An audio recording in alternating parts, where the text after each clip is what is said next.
What's good in the hood, guys? Welcome back to our top 10 Injustices series. There were so many candidates for the Movepool Injustice that, as we promised, we went ahead and made a second top 10 list for this category. Thank you guys for the massive amount of feedback on the first video. A lot of Injustices you guys listed were actually, used in this episode, and we thank you for bringing them to light for us. There might even be a part 3 somewhere down the line, although next episode we'll be tackling a different category. It should be clarified that by injustice, we don't mean it should have it to be more viable competitively, hence why some of the moves we felt were injustices wouldn't make the Pokemon better during battle, and some would, but more so the reason for it is because it just makes sense for it to have it. Game Freak is not in the business of creating competitive balance. They seemingly create something broken competitively every new game. So saying they didn't add the moves we discussed because it would just be broken just doesn't add up to what they've been doing lately. These are the people that are greenlighting a Pokemon that can attack twice, a Pokemon that doesn't have to hold a Mega Stone to evolve, and the ones that will take an already powerful Pokemon and give it a Mega. We find it hard to believe the moves aren't added because it would make them broken. Game Freak clearly doesn't care about that. But without further ado, let's begin. This one was actually recommended in the comments, and while it doesn't have the best case for it, me and Callum felt it made a good deal of sense. We start off our list with the one known as the disaster Pokemon, Absol, who is usually the type to warn others of impending disasters and unfortunately receives the blame for most of these occurrences. While the blame is unwarranted, his moveset actually fits in pretty well with this, with moves like Sandstorm, Blizzard, Thunder, and Hail. So why not add Earthquake? Why not add Hurricane? Maybe even Heatwave if you want to get cute. Maybe even Twister if you want to get cuter. I think we all deserve a true disaster Pokemon, and Absol is the closest thing we have. I also think we could stand not to take these lists so seriously. If you want hard cold facts, Absol's horn on its head and tail suggests a resemblance to the Western personified depiction of death, a disaster Pokemon that resembles death. It just makes sense. Kinda. Coming in at number 9 is Scyther. After doing extensive research, there is literally no reason this thing should not learn Fly. Firstly, he is a flying type, so automatically that puts him way up there in the Pokemon that should learn Fly list. Secondly, his Pokedex entries have mentioned so much that he flies, even if it is rare. More specifically, Pokemon Stadium, Fire Red, and X all pretty much say the same thing. Moves incredibly quickly and shreds its enemy with its razor sharp scythes. On rare occasions, it flies with its wings. Now of course it does say on rare occasions, but it's still flying at the end of the day. Not to mention Scyther is based off a Mantis which actually can fly. Even in the anime, he's been shown flying multiple times. You can see a huge showcase of this in the movie Pokemon Forever. And if all of that isn't enough, his model in X, Y, Omega Ruby, and Alpha Sapphire all have him airborne. What Game Freak did to our number 8 Pokemon, Barbaracle, could be one of the cruelest things you could do to a Pokemon. To give it so much potential, all the setup it could ever need and want, and then deliver the finest slap to the face by not giving it any reliable stab moves. It already suffers from being half rock type, which means having to pray for Stone Edge not to miss, or praying for Rock Slide not to let you down when you've replaced Stone Edge for it. So what do they give it for its water typing? They give you a move that irritates you way more than Rock Slide missing ever could, Razor Shell, which is the perfect representation of what Barbaracle is. Good damage, great perks, heart-crushing tiny chance to fail when you need it the most. Dusknoir takes the number 7 spot this time around because he's unable to learn Phantom Force, a move newly added to Generation 6 which even Banette can learn. Banette and Dusknoir, or I guess Dusclops, always had this sort of ghost duo rivalry thing going on in Generation 3 games because they had matching based total stats and they would found pretty much in the same area, or their pre-evolutions Duskull and Shelpit were, but you know what I mean. They had a rivalry going on, and of course Dusclops evolved into Dusknoir, which, in my opinion, Dusknoir has more of a reason to obtain this move than Banette does. Taking a look at his Heart Gold Soul Silver Dex entry, this feared Pokemon is said to travel to worlds unknown. Some even believe that it takes lost spirits along with it. Phantom Force appears to be a move where the Pokemon leaves this world and returns to it behind the target Pokemon. Not to mention, he has amazing physical attack, and the best stab move he receives is Shadow Punch, only at base 60 power. And if you don't include Spirit Tube, since he can actually make use of his special attack and has access to Sucker Punch, which is a nice stab move for his Dark typing, Dusknoir is the only physical attacking Ghost type to not receive Phantom Force or Shadow Claw. So not only would it make sense for Dusknoir to receive this move, it would help him out in competitive battle too. Just give it to him, man. Also recommended in the comment section in the first video, we felt we could make the case for our number 6 Pokemon on our list, Mega Charizard X. Let's start with the obvious. Sacred Fire is generally depicted as a blue fire. It is physically based, and you could make the case that those are the things that pretty much embody Mega Charizard X. In the anime and in the game, Mega Evolution is something that is always portrayed as having a ton of origin. Everyone is always trying to figure out the mystery behind it. And in Oris, we even get some neat backstory on Rayquaza being the first Pokemon to have Mega Evolved, allegedly. For all we know, it goes back further than that. Up until Pokemon X and Y, we were led to believe that the most rare kind of Pokemon, the most mystical, were legendary Pokemon. While that could still be the case, as of right now, there are even less Mega Evolutions. Even in the anime, where legendaries make their appearance the least, there have been even less sightings of Mega Evolutions. Mega Evolution is obviously something we were supposed to treat as sacred, and Sacred Fire isn't a move that was only given to one Pokemon, which opens the door for another Pokemon to potentially get it. We've stated that competitive viability isn't something we take into account for these, but let's pretend for a second that we do. Sacred Fire would still not do more damage than Flare Blitz already does, and unlike Flare Blitz, it still has a chance to break your heart and miss. It wouldn't make Charizard X broken in our opinion.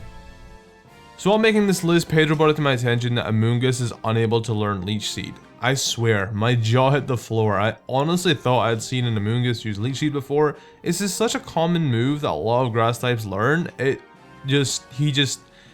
He looks like a Pokemon that would obtain Leech Seed, but for some reason he doesn't. I don't really see a reason for him not to. Most people, including myself, think or now thought that Amoonguss probably already had Leech Seed, so just why not make that happen? Mushrooms do absorb nutrients from surrounding organic matter so they can keep growing, and if for some reason you didn't know this, Amoonguss, of course, is the mushroom Pokemon. And speaking of mushroom Pokemon, Parasect and Breloom, the other mushroom Pokemon besides Amoonguss, also learn Leech Seed. And it's not like Game Freak is inconsistent. All three mushroom Pokemon already obtained the ability Effect Spore and the move Spore, so why did they break the Leech Seed chain at Amoonguss? At number 4 we have Seismitoad, who despite getting a 10-point attack boost in Gen 6, received no physical water moves to complement that. No, I don't mean any additional physical water moves, I mean it doesn't have any at all. Granted, there are only 8 physical water moves compared to the 21 special, and I'm definitely not trying to make the case for Seismitoad getting Aqua Tail with no tail, Crab Hammer with no pincer, or Razor Shell with no shell. It's definitely not fast enough to make the case for Aqua Jet, even though slower Pokemon do get it, and even though Seismitoad does have Swift Swim. Let's not even try and make the case for Water Shuriken. It is the only water Pokemon with higher attack than special outside of Barbaracle not to get either Waterfall or Dive. And while you could argue Dive is mainly restricted to Pokemon you could picture living underwater, when was the last time you saw a whale go up a waterfall? Not enough physical water moves in itself could be an injustice, but for now we only have what we have to work with. And Seismitoad deserves a little piece of the pie. Rightfully in the third spot is two Pokemon, Diancie and Aurorus. Neither of these special attacking rock type Pokemon can learn Power Gem. I honestly think Game Freak just forgot to give it to them. Like, there is absolutely no excuses. There is no reason they shouldn't have it already. They've been really consistent with giving Pokemon that have any form of gem, Power Gem. The best example I can give is Persian. It has a tiny gem on its head and it obtains the move. By level up 2, it's not even a rock type. Out of all the Pokemon that do currently learn Power Gem, Probaz and Gigalith lines are the only two without a visible gem on their body to obtain the move, but they're generally found in areas where precious gems can be found, so it does kinda still make sense that they learn the move. This just gives Game Freak more of a reason to give Power Gem to Diancie and Aurorus, because just by looking at their design, you can see they're covered in gems, and since both are special attackers, like I previously mentioned, it would fit their move pool greatly. Power Gem is a base 80 power move, which is the highest damaging 100% accuracy rock type move to exist.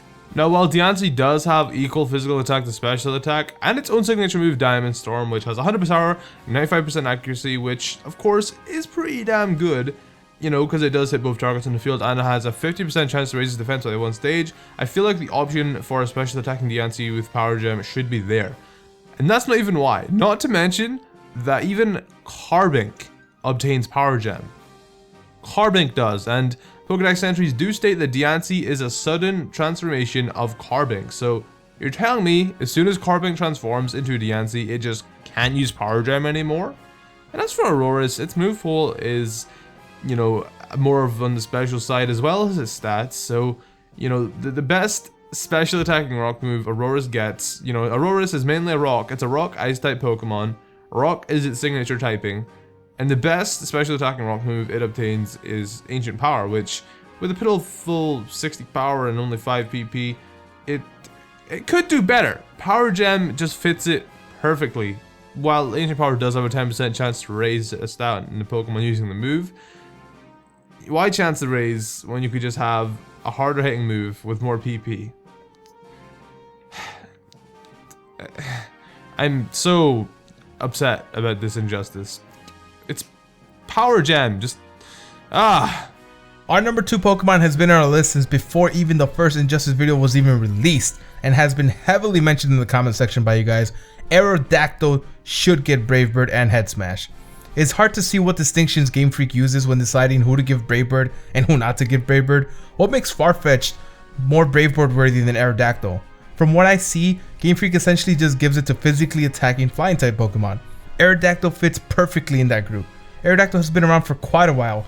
He's the only fossil Pokemon to have a Mega Evolution. He's seen and done it all. I doubt Bravery is something he lacks. As for Head Smash, the criteria seems to be Pokemon with large heads that have something sticking out of them in one way or another, mostly consisting of rock types. Alright, so maybe that's harder to make the case for before it received its Mega Evolution, but now that it has it, it definitely fits in that category. It's not unprecedented that a Pokemon receives a new move to complement its Mega Evolution, so why not Aerodactyl? When Aerial Ace is your most reliable flying type move to complement your new Mega ability, there's a problem. He shouldn't have to be relegated to using Fly to land decent damage with his Mega ability. Rock Slide and Stone Edge don't even make contact, so they aren't boosted by it either. This is where Head Smash comes into play. These moves complement Aerodactyl and his Mega ability so perfectly. It's an injustice it doesn't have them. Let's travel to a world where we actually care about competitive viability. The recoil damage from Brave Bird and the low accuracy for Head Smash balance out the increase in power. And lastly, the biggest injustice of them all, Ferrothorn cannot learn Rapid Spin or Spiky Shield. Rapid Spin is a move that is generally given to spherical looking Pokemon that can spin, which Ferrothorn is more than capable of doing since he already learned Gyro Ball, and 9 out of the 11 Pokemon lines that learn Rapid Spin naturally also have access to Gyro Ball. Ferrothorn is even able to use Rollout, which just backs up his capability of spinning even more.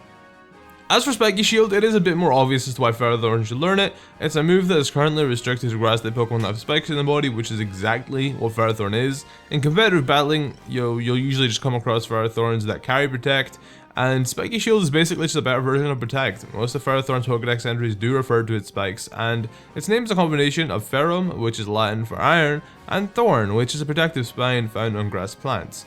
He pretty much is a Spiky Shield. Both Pedro and I would like to thank you guys so much for watching the second installment of the Pokemon Injustices series. We do have a lot more injustices we would like to cover, such as shiny Pokemon, you know, the good old Garchomp Pikachu coloring thing, how they don't change, man, you know, may cover that. May also cover features from the game that have been removed before. Just a bunch of different things that Pokemon have done that they could do better, pretty much, you know? So as always, if you enjoyed this episode, be sure to go hit that like button, and if you're not already, subscribe to my channel so you can be notified when the next episode of the Injustice series go up, which we do plan on uploading these every second Sunday. So next Sunday there won't be an episode, but the Sunday after that we should have an episode up for you guys that will be a different topic to Movepools. We're going to cover more things than just Movepools. We may cover abilities. I've already given you a few examples of what we have planned, so I just hope you guys are excited for all of that, and keep your comments coming, keep letting us know other movable injustices, and we can maybe whip up a part 3 somewhere down the line. Either way, I'm done talking. Thank you guys so much again. We're out of here. Bye bye.